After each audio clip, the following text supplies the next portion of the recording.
Hello, welcome back. Northstar here with another episode of my Rise of Nations Let's Play. Things been rough a lot. I don't know. I have to deal with weird kinds of passive aggressive behavior from people lately, including on Steam. I'll message people, message me back, I'll message something, and just silence. One guy, you want to play?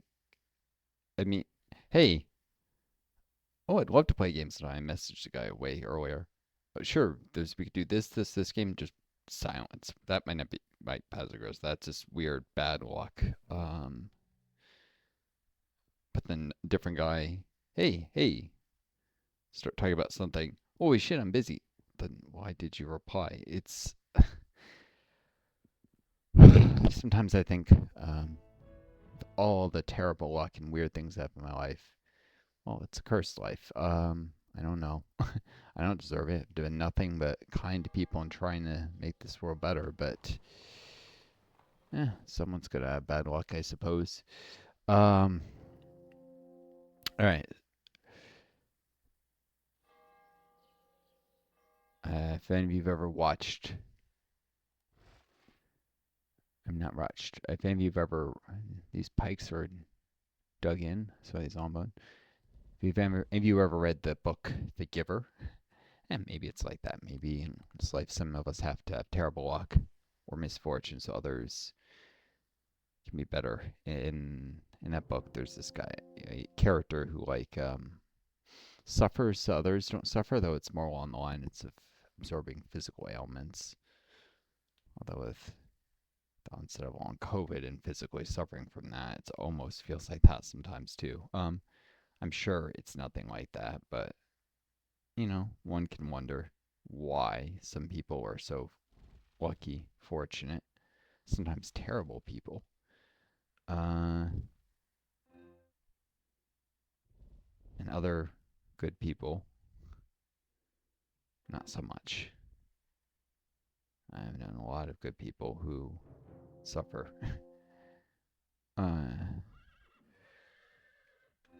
It's not arrogant for me to count myself among them. I don't think. All right. Well, there was a force here. Jesus, it's still healing up from that. Another raid here. I can probably divert the cavalry, and then they'll attack, and then I'll have to rush them back here. One of those knights is slightly damaged, but I need all of the forces I can muster. Um,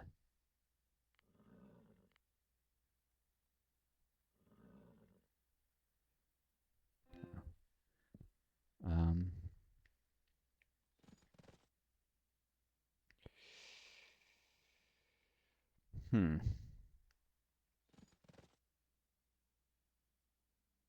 Boom, boom. This pathing is kind of terrible. You gotta manually do it out for the AI, or it'll get caught on every obstacle in the way. But anyways, this game is alright, but pathing is definitely not something that they've improved with the extended edition here. Why does it lose the atom to all these? First support, first cav, I have to redo it all. Like, this is the 6th infantry, and you see it just said 6th. Every single one of these. Lost the extra 9th. 11th support, 12th support, I don't know. That kind of bothers me. 13th infantry are the ones over here. Alright, anyhow. Gotta deal with this incursion. Really need to,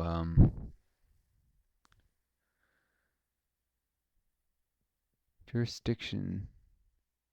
It's got red flags. Is that supposed to be like, if you play a game where it's all the ages, is that like socialism or something? It would be 6. That would be modern age. Well, socialism really should come into being the industrial age, but whatever. Maybe it could be considered a tier ahead because it was late modern age. Alright. Anyways, military indenture, which I'm assuming is like people being forced to serve a term of service in the military to pay off debts. It's a way to get more people into the military. Jurisdiction, despotism. Medieval age, civics and Meltech. Interesting. All interesting.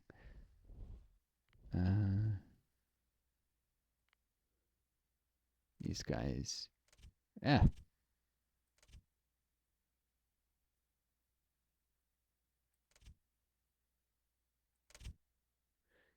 Keeps trying to select the trebuchet, which is annoying and dumb.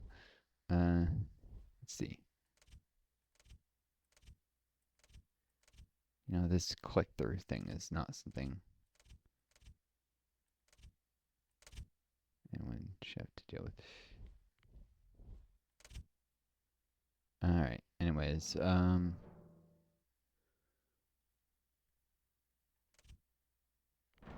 send a couple javeliners here. Castle. Since these guys get in here, this will be topped off. In terms of defense level. These guys go here. Instead of 2, 2, 2, 2, be 3, 3 at the front. Keep and yeah, all cool. These guys are defensive, so they don't go charging out too soon. It's probably trying to.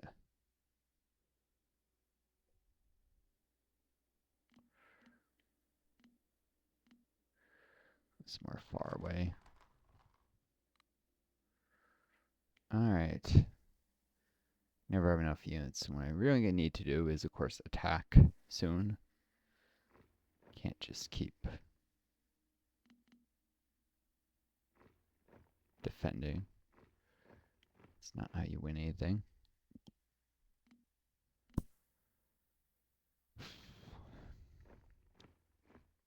Pikes and longbows. It's kind of an improved version of the pike and shot historically, where you had crossbowmen behind pikemen, which was what everyone but the sides the British gets in this age, which was a historical military tactic in the Middle Ages. Highly effective, by the way. Crossbows were great at piercing armor, and pikes dealing with cavalry, which are the main, counter to massed crossbows.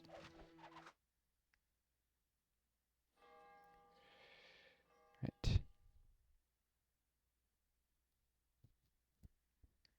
As I'm working on civics, which will unlock a couple temple techs. Is there not a temple with this? No, there is. Income tax and existentialism. Cool.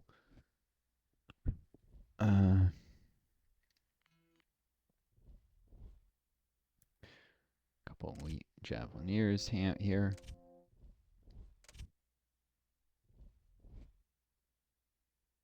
With a support building, a keep. 12th a barracks. I know where these guys are going. Guess I could fill in the city to the rear. At least it won't be attacked.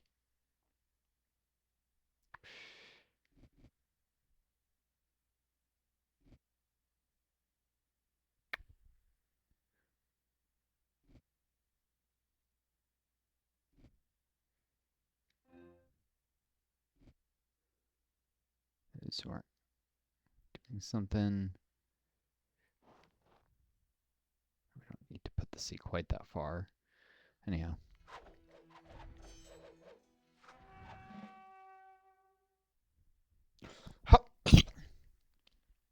City gives passive food and wood and wealth with the market, so it's a few resources. not much. I can do a trade route to it if I want. I could actually support more trade routes already.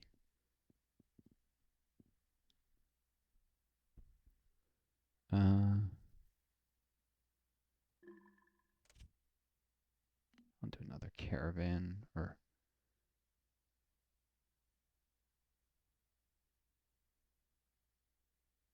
2 here at the capital. Why not? Just checking if we see it as a market, since that's an easy way to, let's see, 6 cities, 5 markets. So there's one that doesn't have one. I'm just not sure which market. Oh, this city, Glasgow, missing a market. That's a little passive wealth I'm missing out on.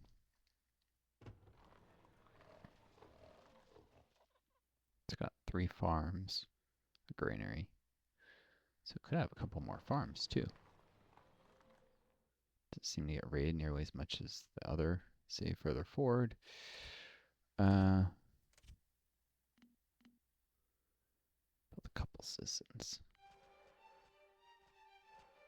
Farms and market.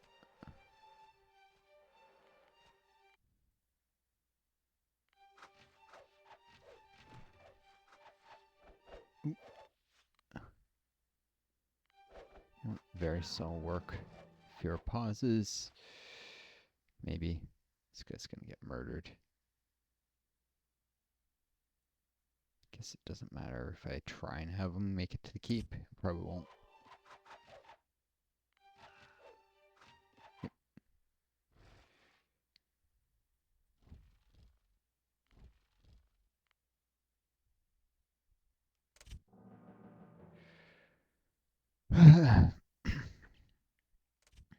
So let's see. Things in my mind lately. I was commenting on Steam comments for Dev Diary for Outside 4 Paradox game World War II era about how they're including expanded focus on the Bengal famine in the game, which is important, I guess, in World War II, but they're not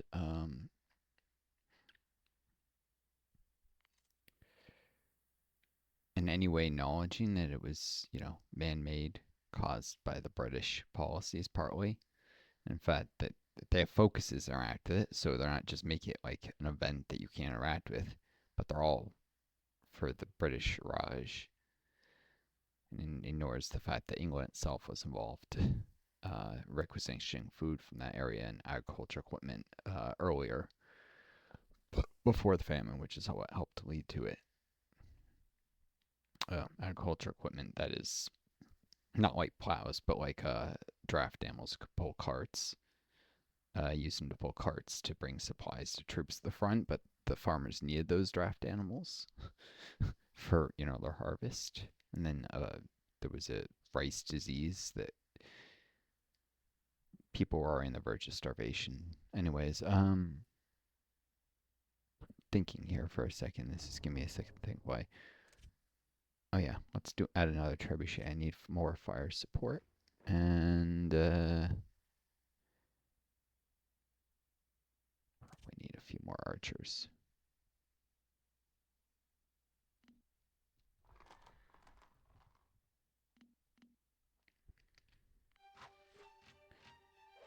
Okay. This university takes a lot of hits, that's for sure. See these pikes.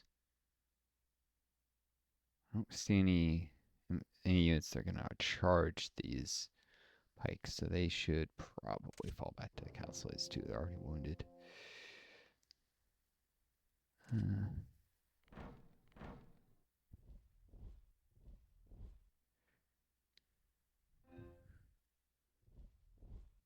These guys should come forward.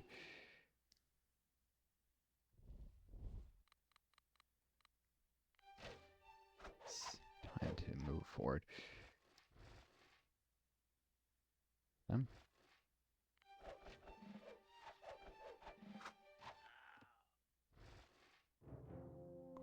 These guys got murdered before they could make it. Oh. Alright, let's speed this back up now. Get my bearings a little.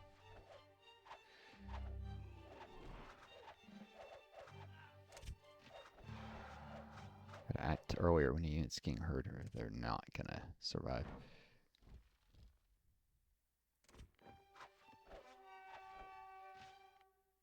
Well, this fight takes place at a range with arrows.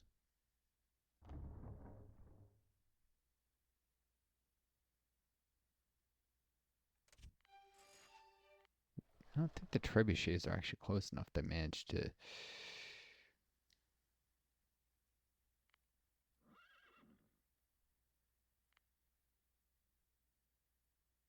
do anything here. So I should probably move them a little further forward.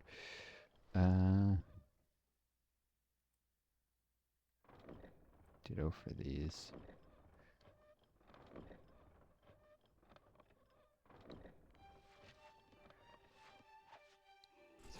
Can't really select where I want these, so that'll work. Trying to get in the fire support I need for my men.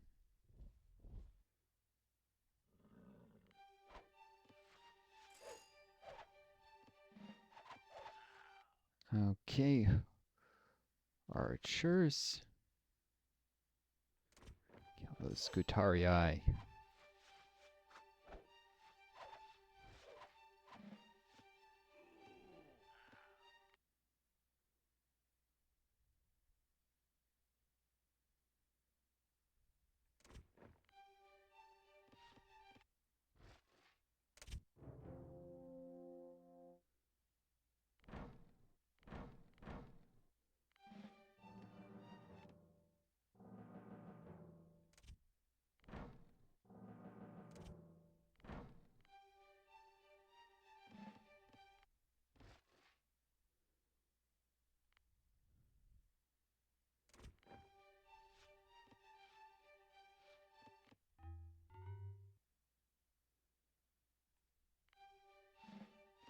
Should put a reformer there.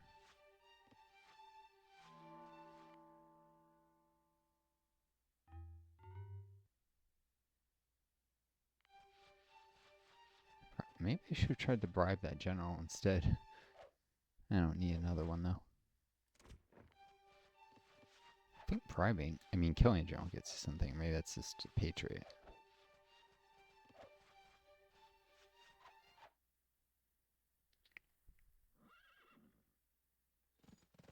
Send in the light cav and the heavy even. See if I can chase this guy down. These people are way too far forward.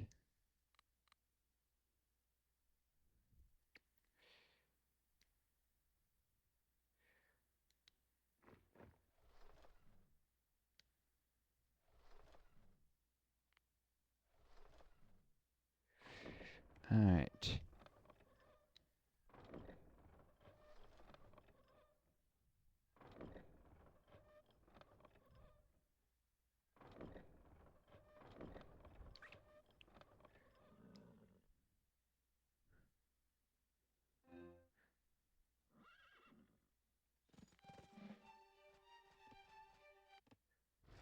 Pikes. Longbows.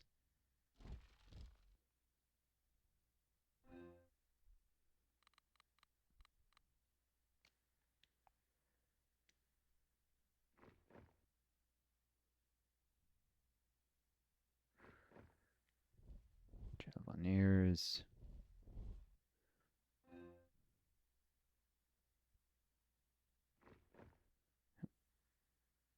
Let's unselect the healthy ones. Send the wounded people into the castle for now.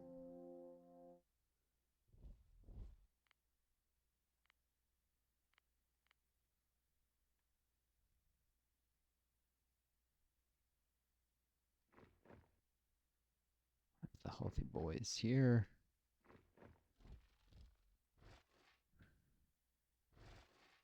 This is the only pike unit left here. Great.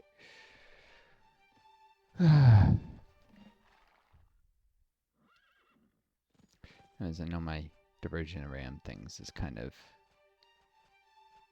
maybe a little jarring. I don't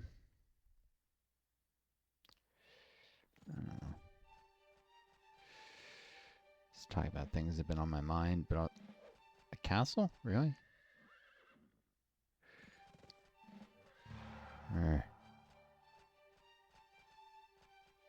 That's... Why does the castle not stay on my map afterwards? That's enough of that. They're just getting hurt.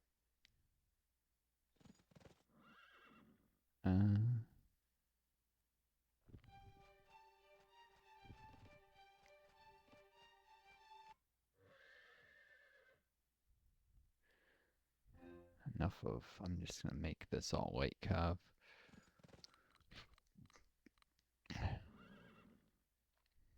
That's all heavy. Of the mixing matching.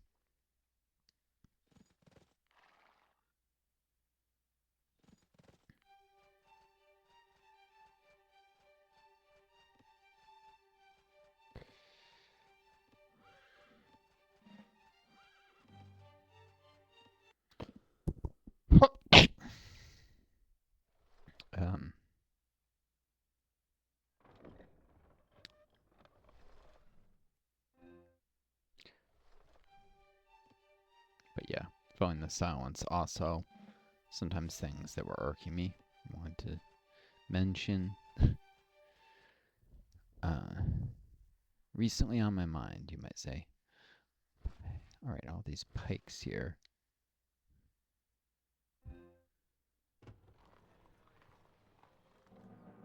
Oh, these are all wounded pikes that were wounded, not anymore.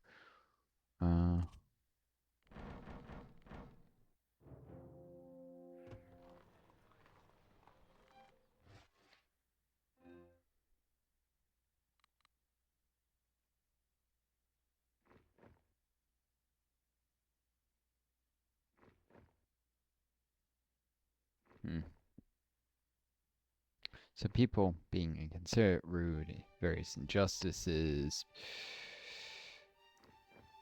stuff like genocides being erased, stuff like vulnerable in society not being cared for. These are all things that, well, I mean, get to me. So, it's the kind of things you often hear me talk about when thoughts come to mind. I apologize if it bothers some people. From the mindless gaming or watching someone else game. Gosh, the Spanish AI really love ambushes, don't they? I'm not even sure how I briefly spotted them, but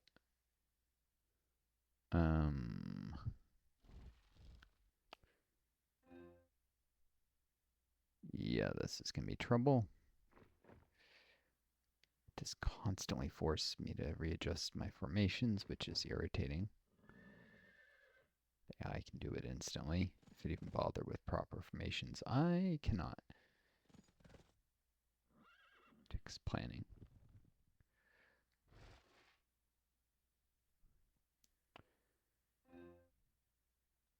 Must have more pikes than this.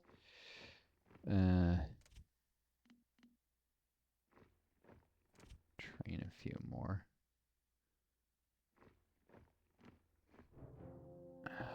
Pikes suffer a lot of losses. Not what people think of as attrition, but attrition.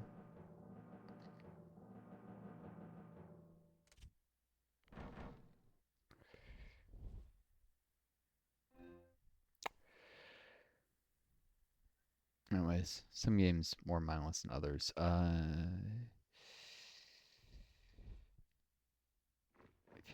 If any of you have ever seen me play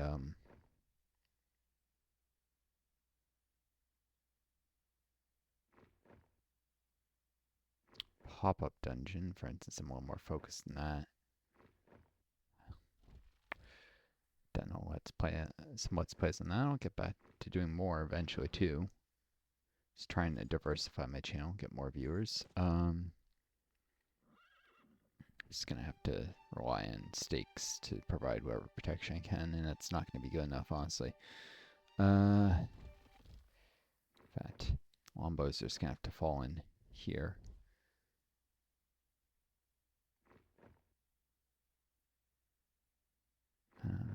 These guys even further back because they're more this way. The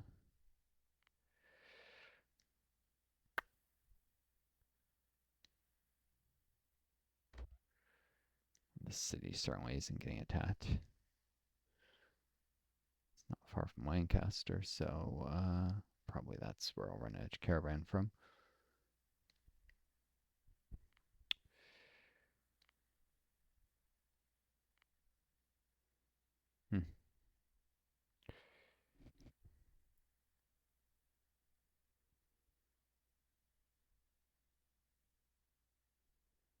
All the miners in the 11th support group, almost all of them. Some of them. Guess if I need repairs, it's probably more because in the past.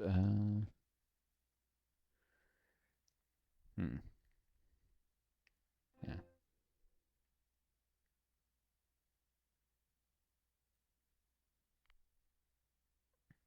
Just look out in case the spies are around. It's the only real danger this way.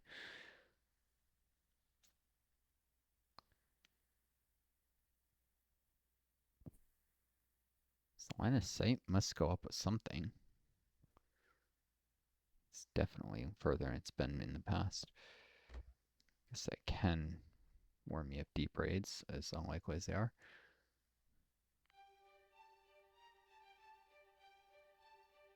Come on.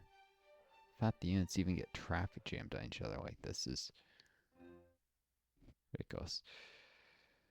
I need to keep the miners working in the mines there. Alright, I'm surprised they haven't attacked already.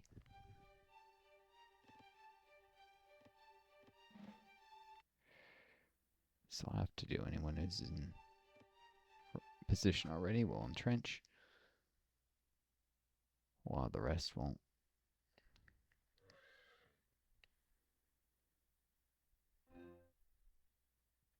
There's a white horse there again. Oh well.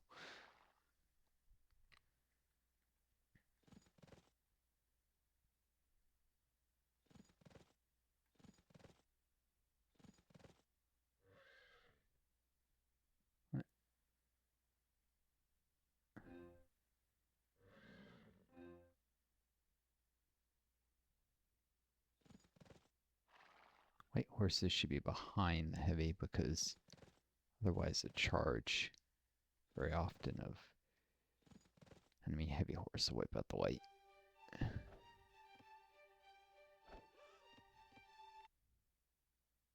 There's a spy.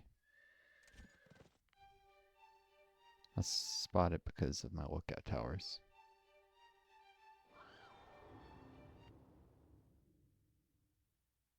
Tempting bribery. Dead. Cool.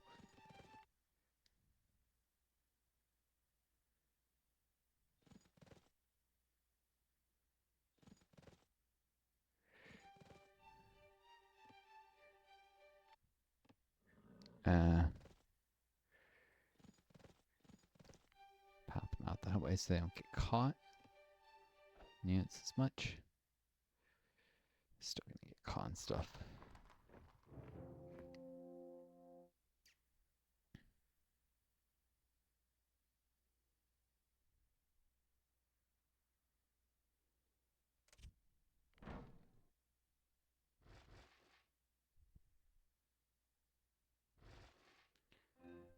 Should we send the pikes to the city? That's how I get around this traffic jam of units.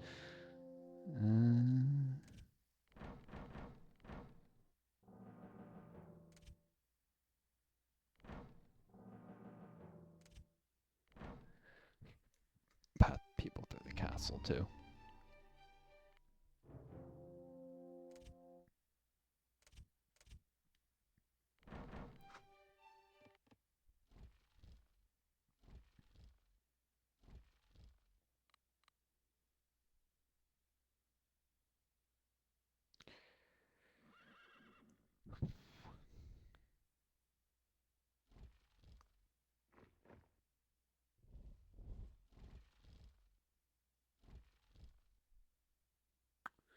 Those longbowmen are facing the right way, more or less. Trench these guys. It's probably excessive number of pikes. So if you have a lot of them, they can reach the enemy before archers murder them all. So pikes either you have a few to protect archers or a ton to actually reach melee. There's no real in between that's effective.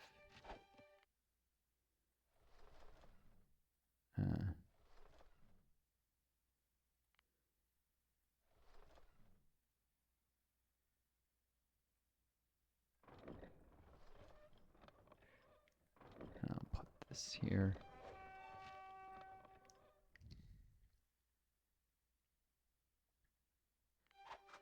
How is this a raid? This is a proper attack.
The knights and the white cav are both vulnerable to the Scutarii, but the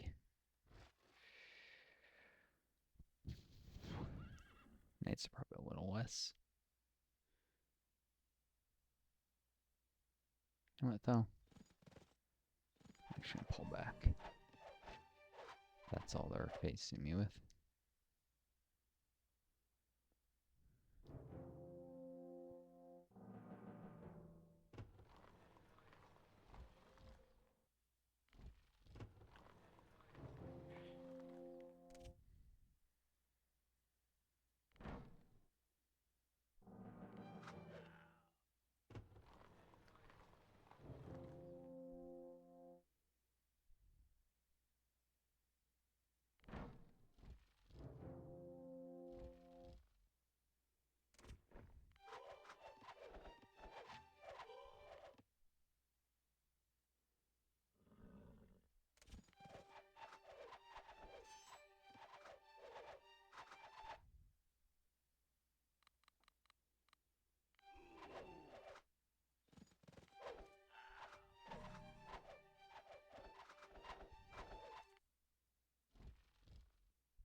That went well enough.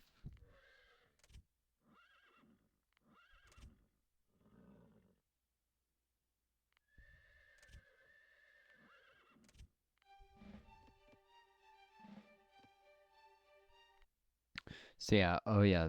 So one of the reasons my logic isn't always clear, but one of the reasons stuff like the Bengal thing came up in my mind is because I'm playing the British here. It's hard not to think of the horrible things the British Empire did when playing as the British in the game. I don't know. Some of you probably find it easier to, mentally distance, but I don't always. Here.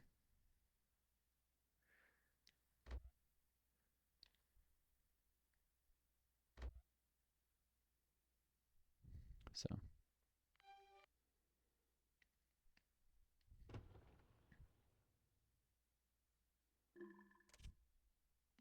do another caravan.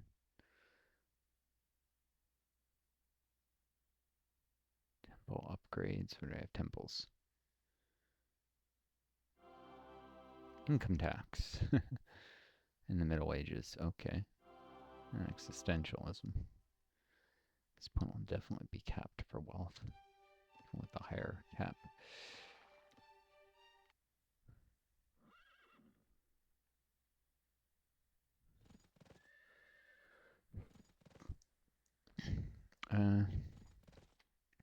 Next attack will probably come from the other direction because the AI loves to throw me for a loop.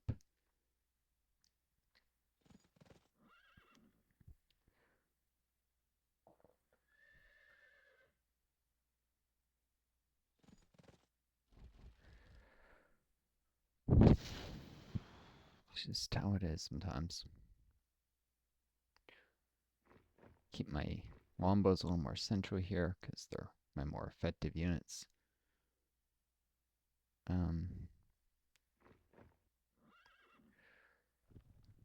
Whereas I have the javelins run around more because they're less effective and it's less of a tragedy if they're not in position. Although I need some of them to discourage enemy archer spam.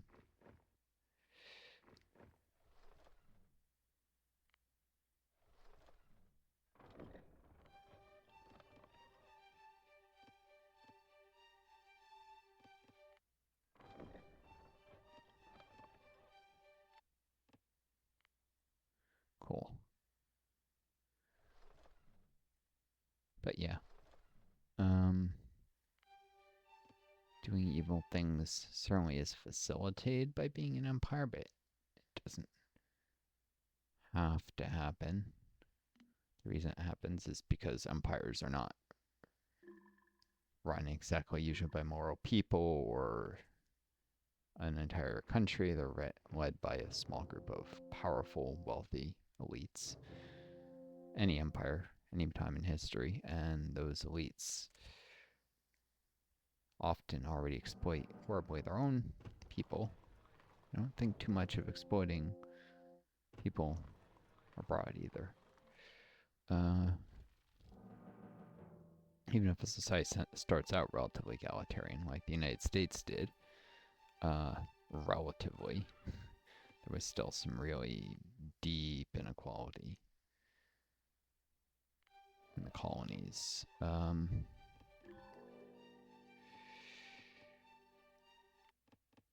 Eventually, the very act of creating an empire tends to create a lot of inequality because when you exploit another country, send troops in, whatever, tends to be that the benefits of that exploitation go mainly to a small, wealthy elite. That's just the tendency of history. If you ever read Michael Prenti's Against Empire, he talks about that. How the act of creating an empire tends to lead to enormous inequality.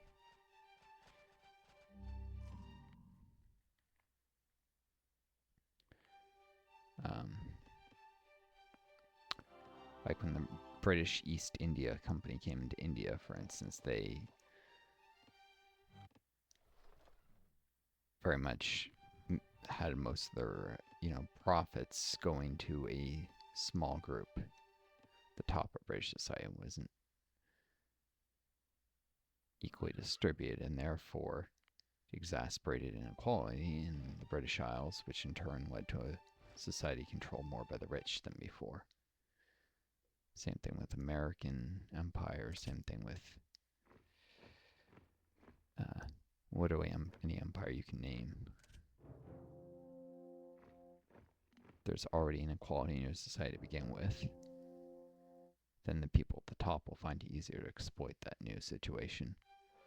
It's a byproduct of the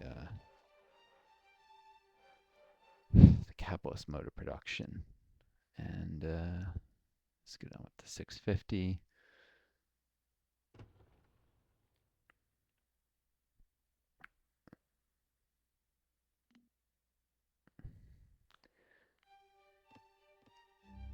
And the corporations that push into, colonies being controlled by investors, by those with a lot of control, a lot of capital. Capitalism is about, it's really ultimately ruled by those with capital. It's system, people talk about free markets, but there have been state capitalism, which is not free markets, but it's still capitalism. You even find it part of the way the Nordic countries got so wealthy was a period of state capitalism early in their history, where the state, collected taxes and then used that money to build an industrial base for society that was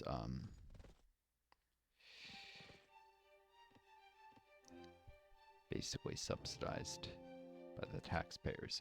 Of course, there was some effort from the very beginning to distribute those proceeds more equally.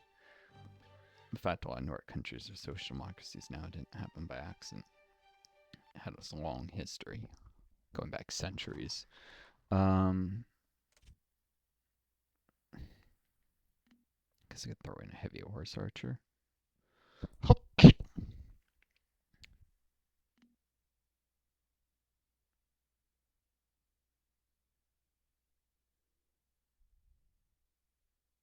The light cav.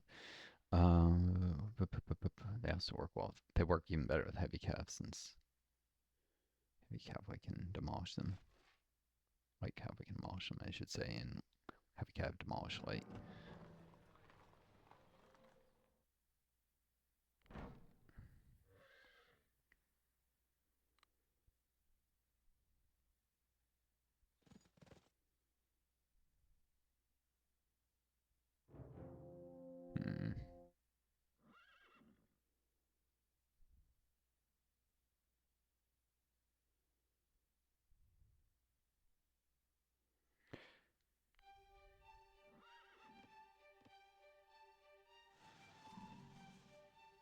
I'm at the food commerce cap now. The granary. Almost precisely at, though.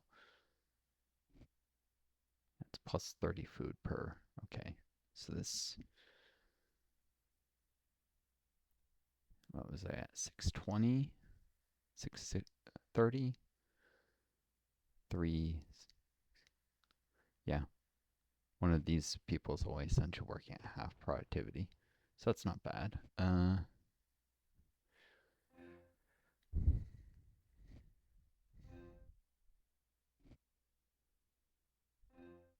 So these all do different things, different places.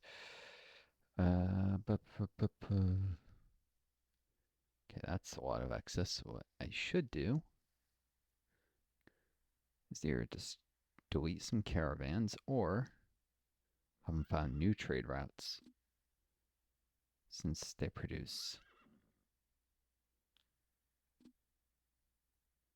a lump sum of money when they do it. It's a very marginal thing. Eventually, it's just best to get rid of them. That might be overkill, though.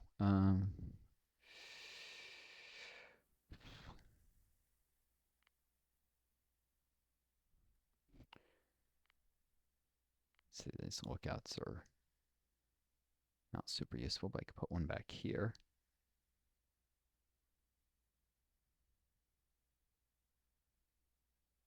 Maybe here.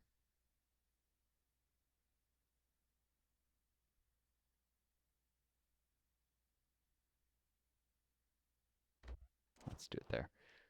It's a long ways to travel, so with those folks.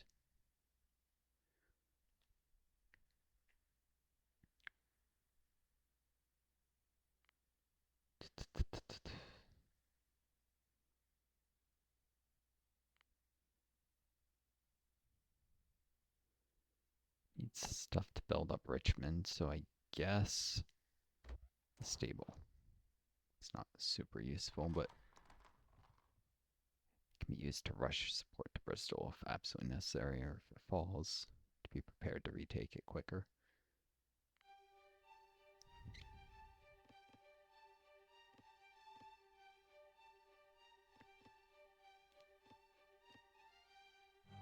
Could use one more citizen on wood, or a new city will get me up to 660.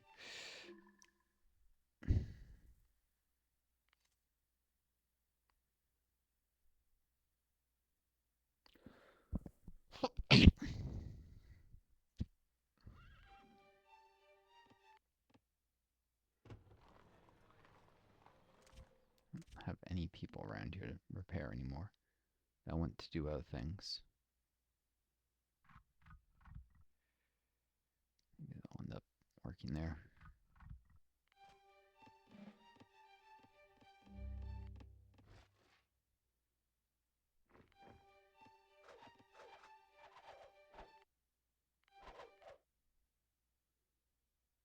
And they decided to attack from this direction again. Ah!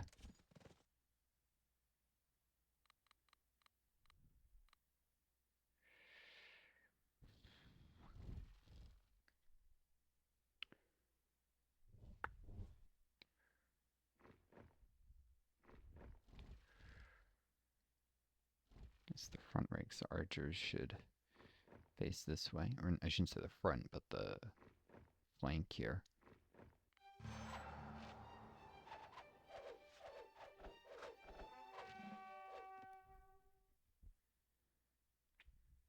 I must have some ability to know what my units are doing. Alright. Yes, have all these idle guys around Bristol. This guy's wasting his time. Guess he can go here.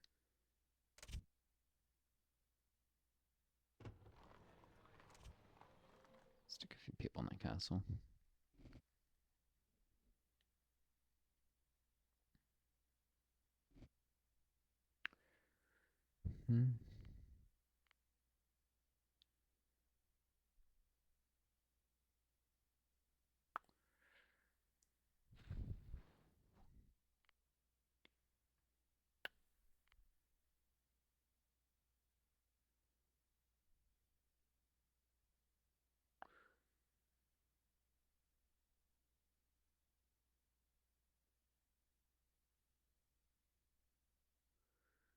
Keep. It's likely to get in trouble if it's aimed for 4, and he may be even at that point, but it's trying to create a danger zone if enemies try to charge in. Also, this is way too many pikes. Take much of this front row. Put it as 6th Infantry instead.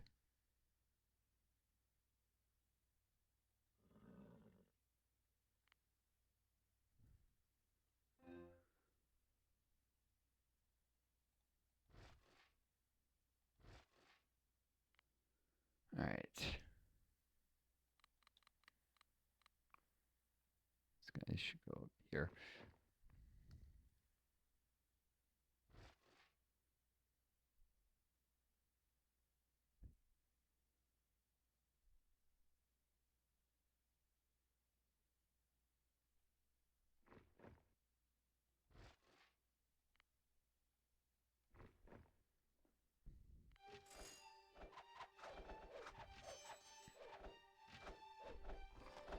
What I'm going to do is switch this to a pike and bow formation there. Instead of pure pikes.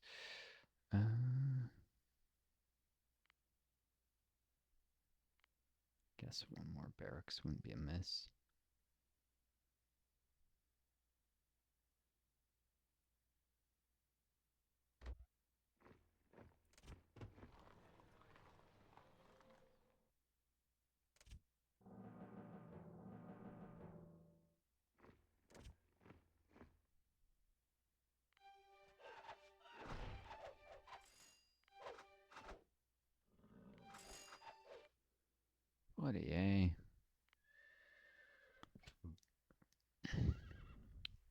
Scutarii are murdering some of the knights. Just have them try and move through.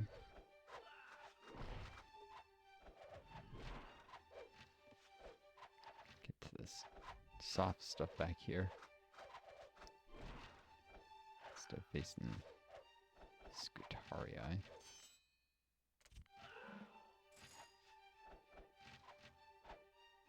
don't think that worked out well.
Come on, fall back into formation.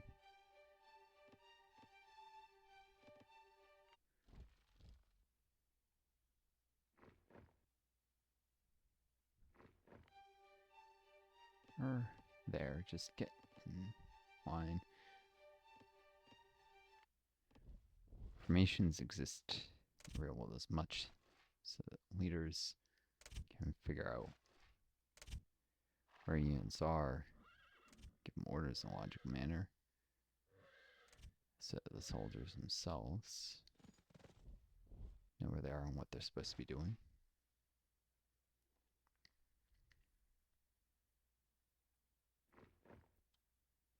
Some of one, some of the other.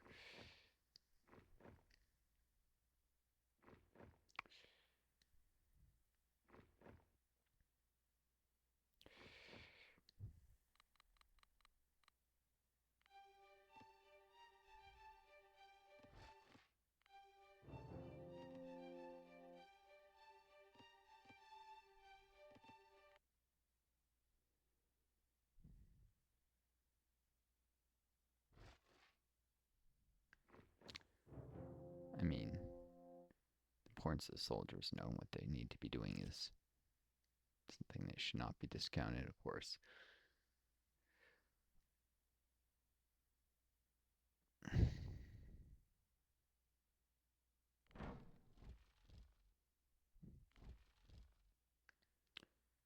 Just saying, the soldiers themselves need that information too.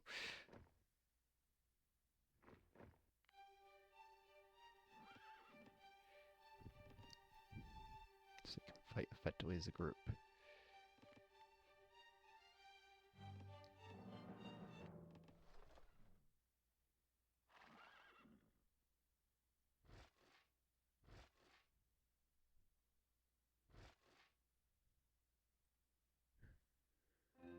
Of course, it's all too common for men to get, and generals to get too attached to the formations and forget they're just a tool. That happens as well, but it's a useful learning mechanism for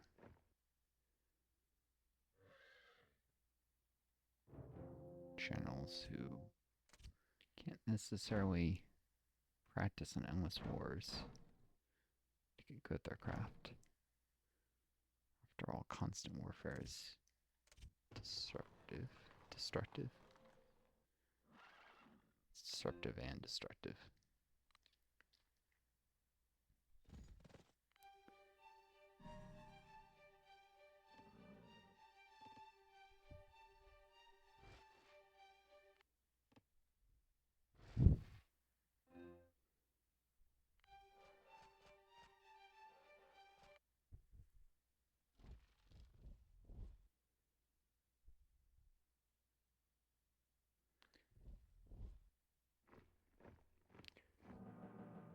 Definitely need more support for... Alright.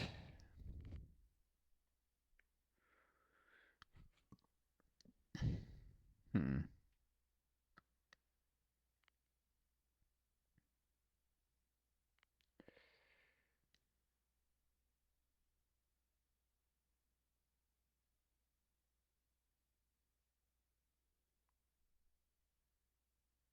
Just see that random knight just marching along here.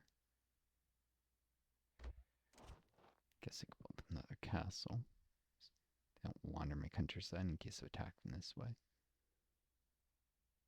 There's no real room for castles behind the sea. I probably shouldn't build it so close to mountains, but well. What you gonna do? I don't think you can raise your own. You can raise your own cities. Okay, that's something I noticed. Probably takes a long time.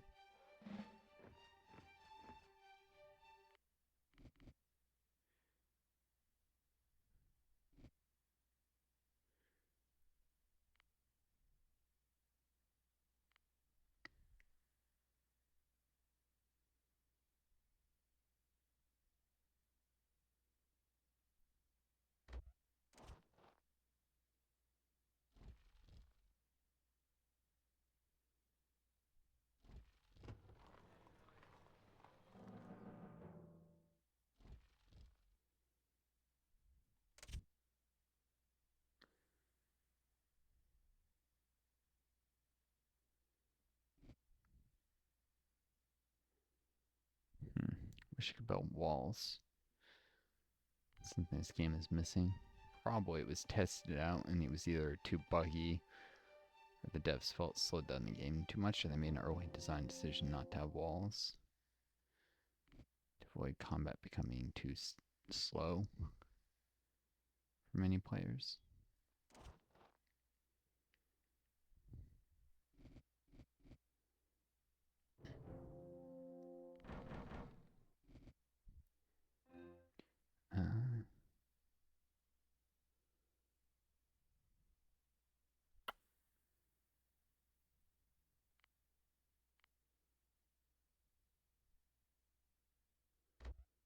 Another keep here. Probably just need to get my stuff. I'll avoid swearing together and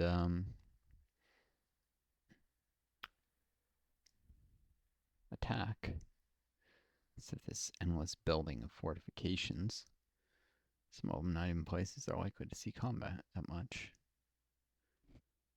Do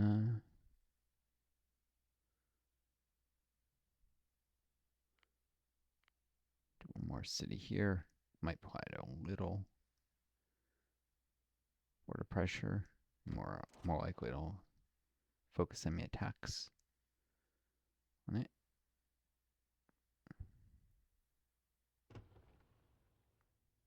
No.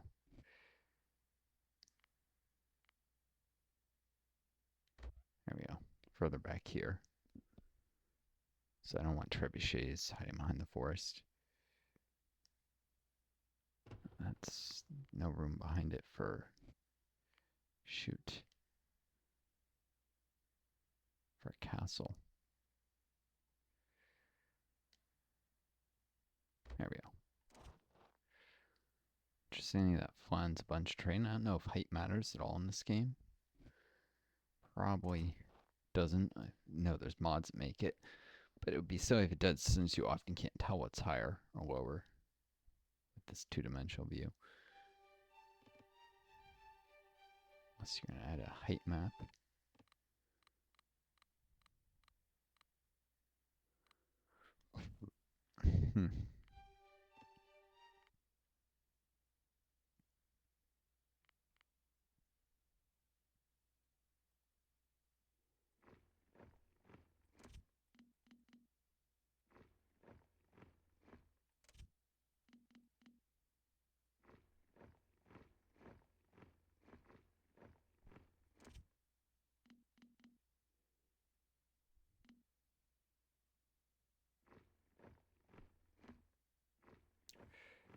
There's massed pikes that'll, of course, attract lots of crossbows. But I do have cav here.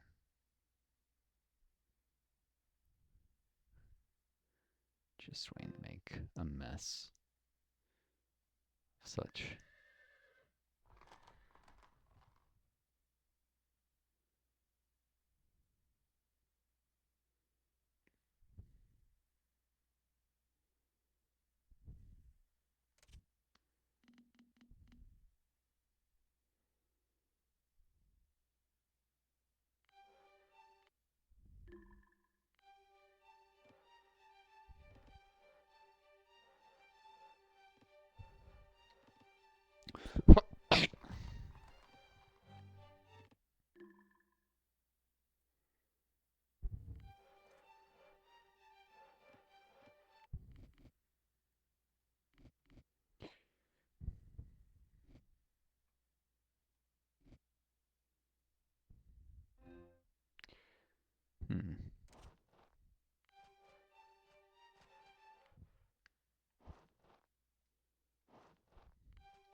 Something around that way.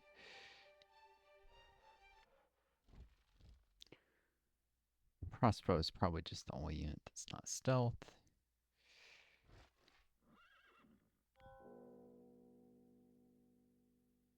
Center still doesn't have enough craft for that. Probably need a general. All this nonsense. Send the cav.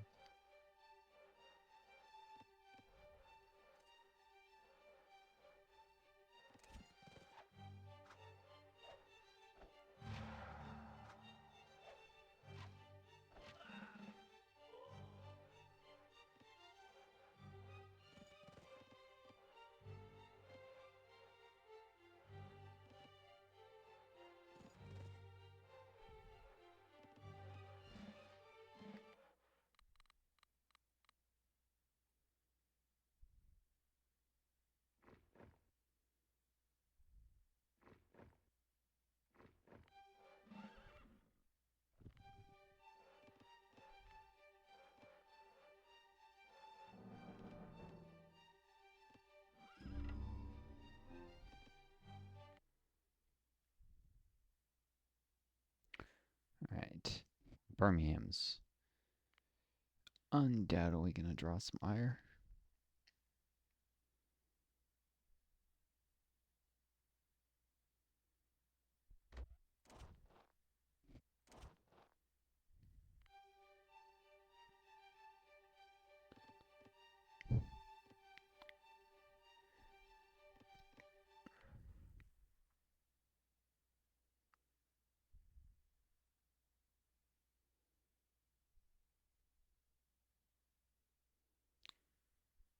Interesting, this isn't in my borders. Maybe I should build a temple here.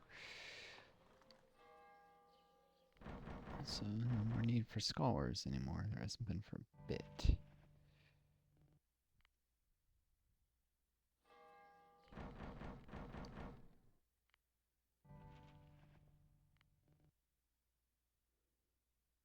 So I'll raise universities, at least the ones that aren't fooling the enemy into attacking them constantly.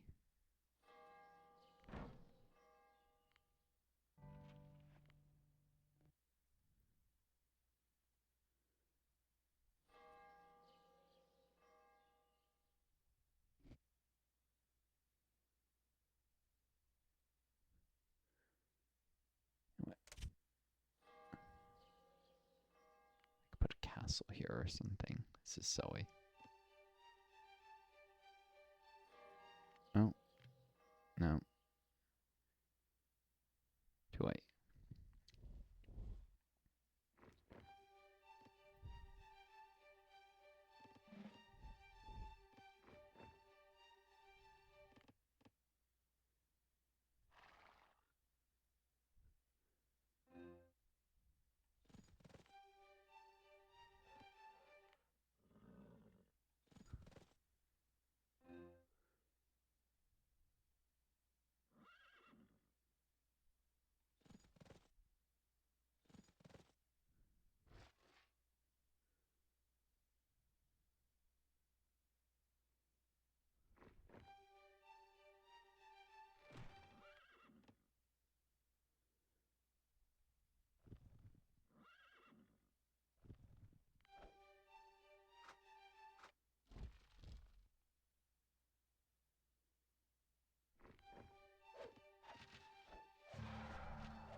Scutari and wipe those guys out fast, unfortunately.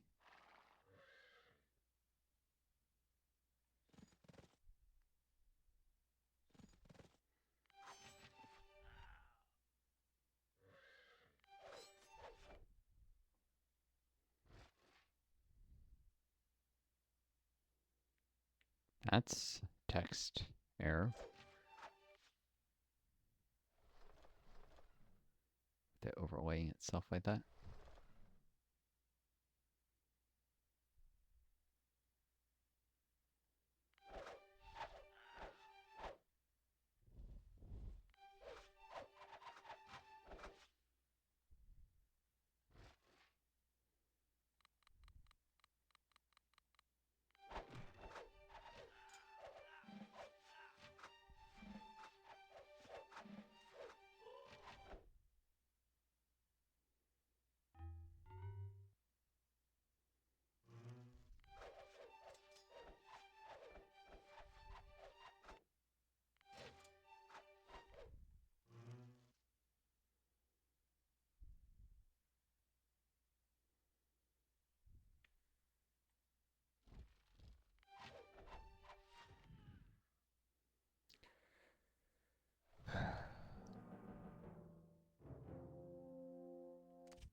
I know.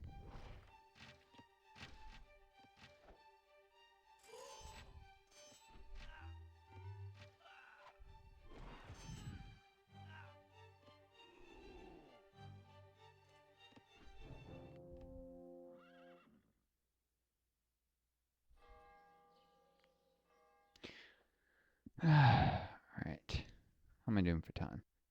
An hour, 10 minutes. Hour and 10 minutes. I should start to think about ending this. I know these videos have been much too long.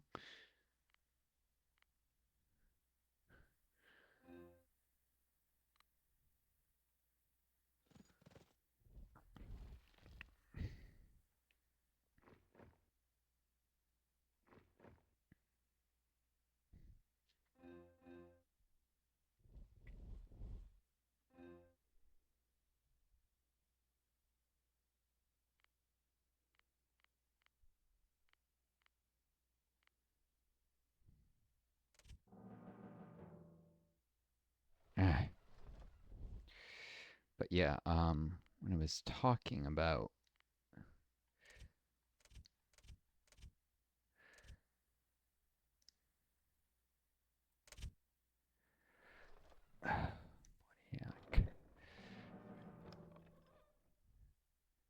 the Bengal famine, how it was basically a British famine genocide. Talked about that on Steam discussion. I'm sure someone, whenever you talk about, especially I point out that people don't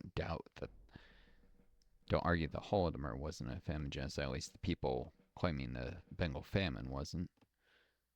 And arguably, there's malice in that.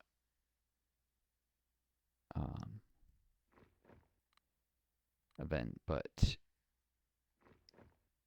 actual historians even debate whether that was a famine genocide or just a famine. But the point was they don't doubt that, and yet they don't argue that the Bengal famine was.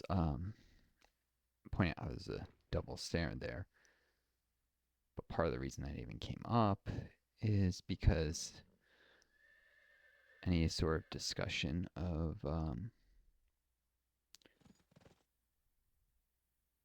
the double standard bothers me of the Soviet Union, and of course you folks know I'm a socialist, and it's automatically they receive no benefit of the doubt, and sometimes they don't deserve it. But that's because of rabid anti-communism from people who are often stirred to such, by the way, by the rich and powerful.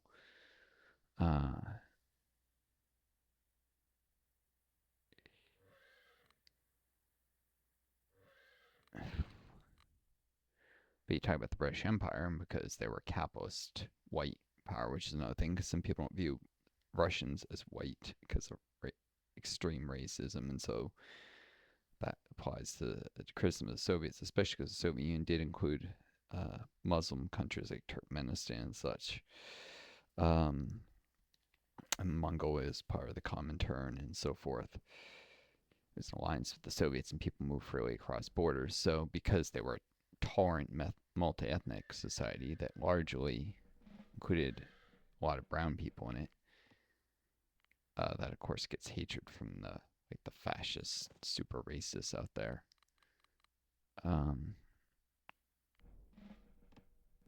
But yeah, those people will jump to the fence of a white empire because it was white, and the people who were killed in the Bengal famine were, of course, Indian. There's a racist double standard.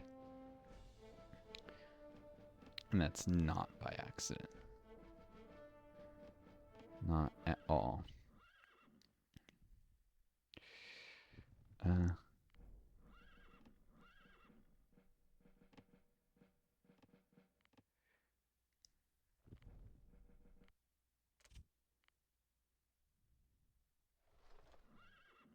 don't know.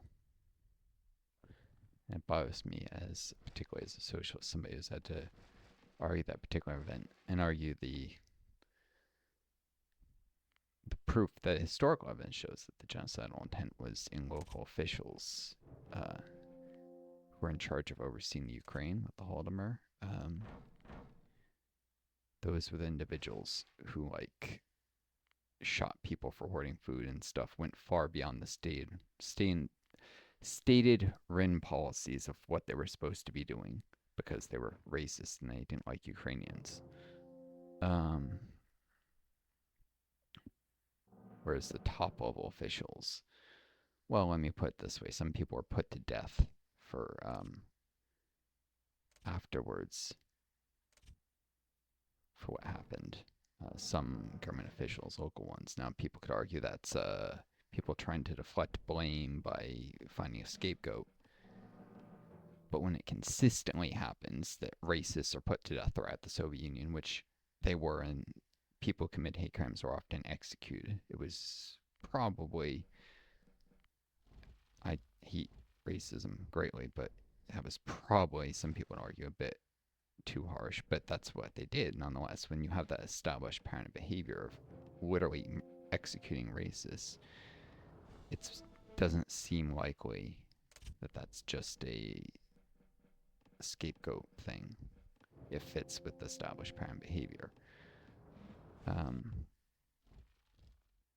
of the problem, what makes this whole thing complicated, is you have this CIA consciously sheltered Nazis, not neo-Nazis, literal Nazis after World War II, from Eastern Europe. I guess you could call them Nazi collaborators, but some of them literally joined the Nazi party. Some of them were even from Germany, but there are also Ukrainian, Lithuanian, Latvian collaborators who joined the Nazi party. And the CIA actually protected them from U.S. I'm trying to remember, what was it? State Department of Justice. There was some U.S. government agency that was trying to hunt down these Nazis in Eastern Europe, and the CIA actually hid them. There was memos where later the CIA had to account for this because it frustrated the operations, the U.S. government trying to hunt down these people. And, generally the U.S. government doesn't like to get in its own way. Likes to have everyone working together and on the same page, because otherwise you have chaos in a government. And so they had to explain their actions of why they hit these Nazis. This was an internal, at the time, top secret memo that was later declassified with the Freedom of Information Act. But anyways, these people created this mythos of the Soviets are genocidal towards everyone in East Europe. They want to wipe out all cultures.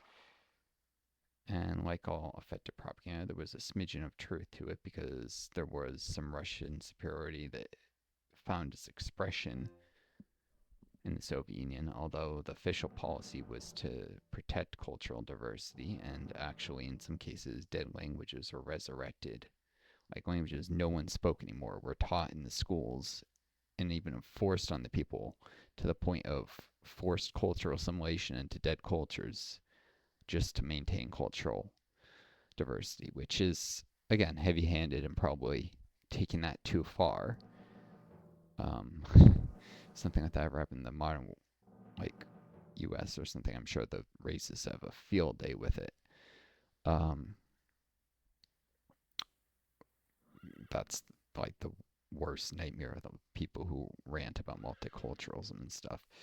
That's literally what happened in the Soviet Union. And where's it going with this?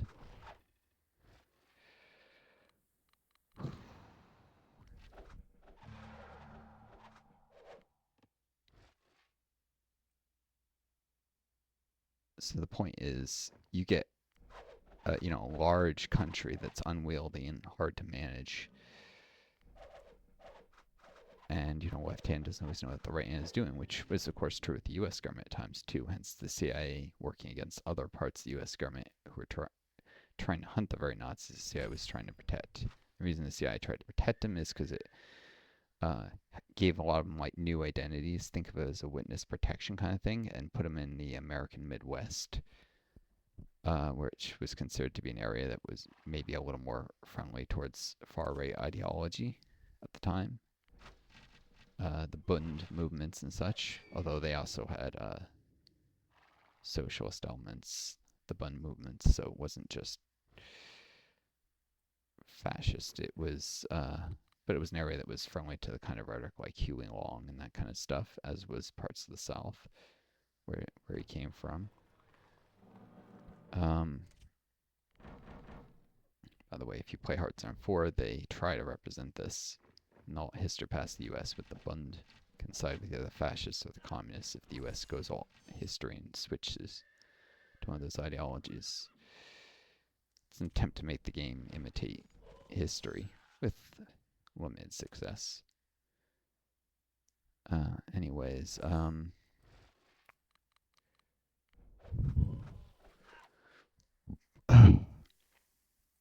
Bund, where was I going? Was my train of thought too much?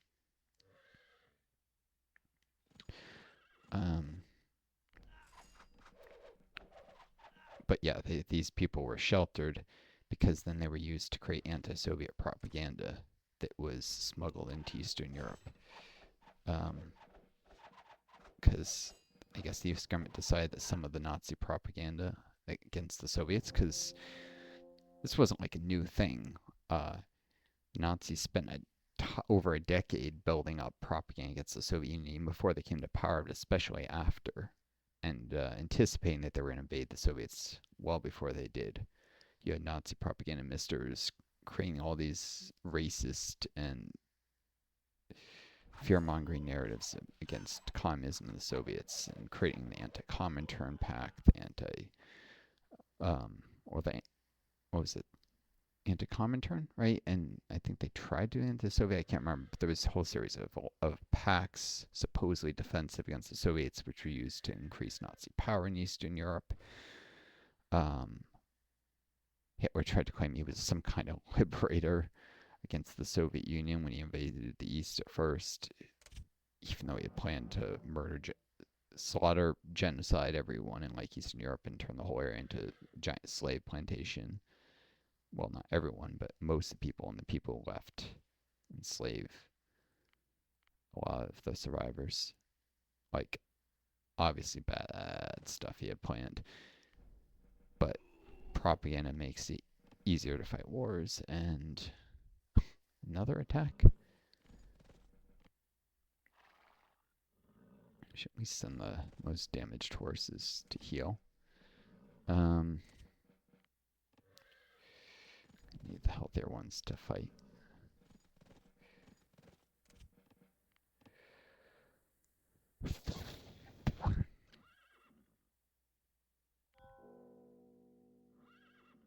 This is why I have 2 generals now.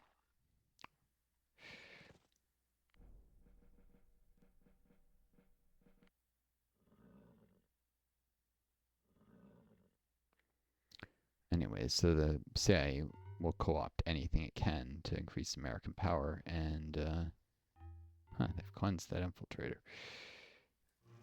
One of the things they co-opted was Nazi propaganda. They did that by literally providing shelter to some of the Nazi collaborators from Eastern Europe,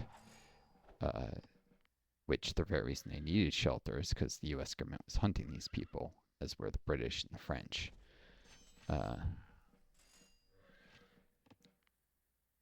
It was necessary to have that kind of setup in order for them to have a reason they could force these people to cooperate. But of course, they shouldn't have cooperated with these people. That was wrong. It was done for the purposes of imperialism. If any of you have watched the latest Jon Stewart thing, it's lovely. And you, at the end, he has John Oliver come on. I won't ruin it too much, but it's about how the U.S. Is showing its true colors as an empire now under Trump.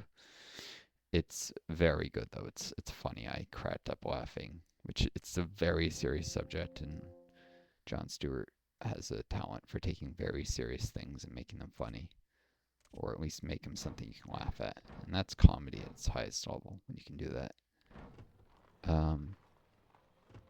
Being able to laugh at really dark things sometimes. It's a human way to deal with these dark things.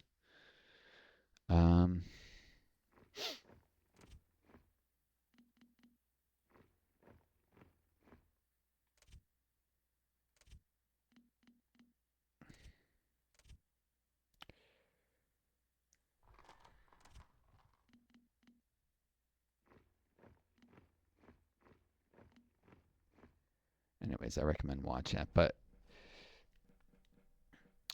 so yeah, the CIA always, long before most Americans or even most American politicians thought about the world this way, there are people in the CIA already think of an American empire and world domination essentially.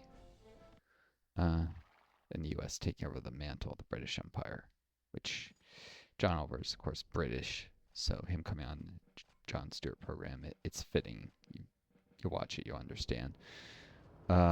He's also someone who Jon Stewart taught the art of comedy to in the first place.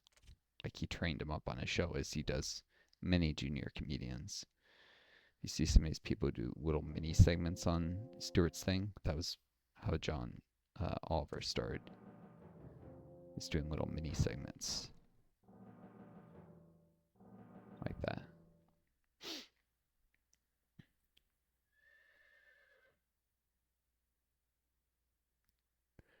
Alright. Put these guys here so they could come out here. Preparing a major push on Cadiz. Got up to my city cap, so any city I take now is bonus, and it's not displacing a city I could have built. It's kind of a double win thing, really. If I'm worrying about city cap, I probably won. But should actually not use these guys as archer garrisons. Not even that effective at it.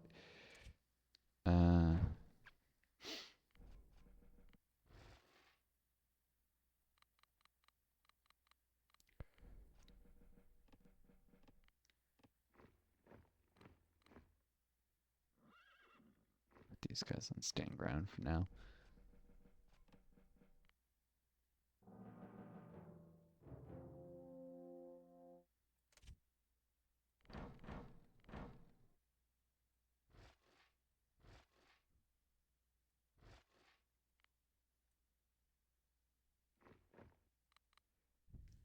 Point is to cover the flanks, the archers, so cavalry don't charge there.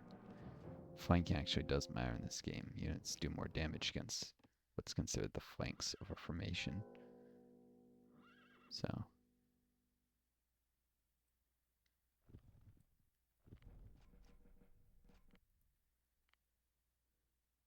no, it's not close enough for these guys.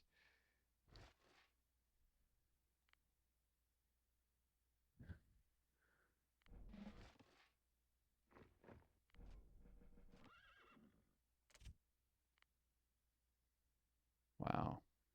Okay, the general has real mid-range compared to the senator.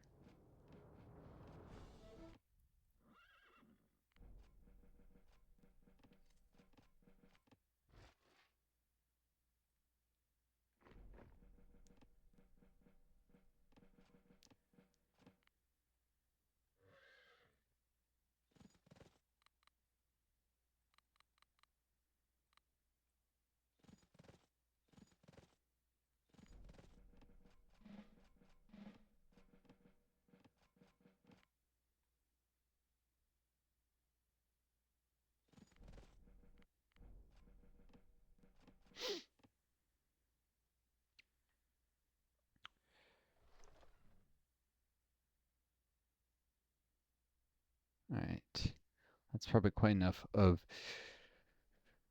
this video. Oh, that's cheap price on metal. Buy more. But yeah, so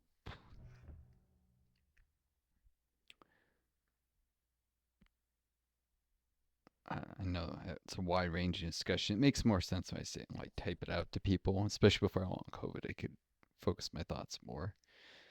The bottom line is that anything, there's this dual stand with anything that touches on the Soviet Union versus any other empire, but then also the British Empire, because of its special relationship to the US, gets special treatment, so it gets away with like genocides and stuff. Although FDR actually recognized the Bengal famine was a famine genocide and personally took repercussive actions against some of the members of the British Empire he considered most responsible. Like there were financial, like personal sanctions basically put on certain people for a while.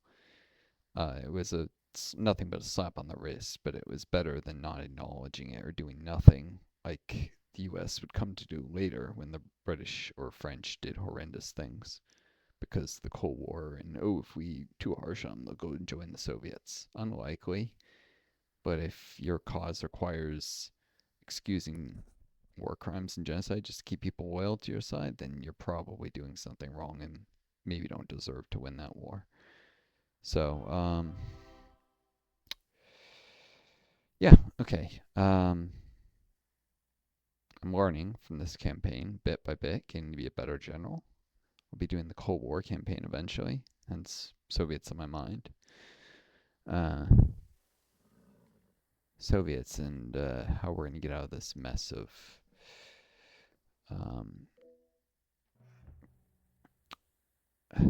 neoliberal capitalism and climate collapse and the so-called end of history, which has actually just led to people not considering any alternatives to the status quo, is kind of always in my mind. So, yeah. I wish you folks all the best. Take care of each other. Be kind to yourselves. May always find getting started lead you home. Excuse me. A little bit of gas there. Till next time. Adieu.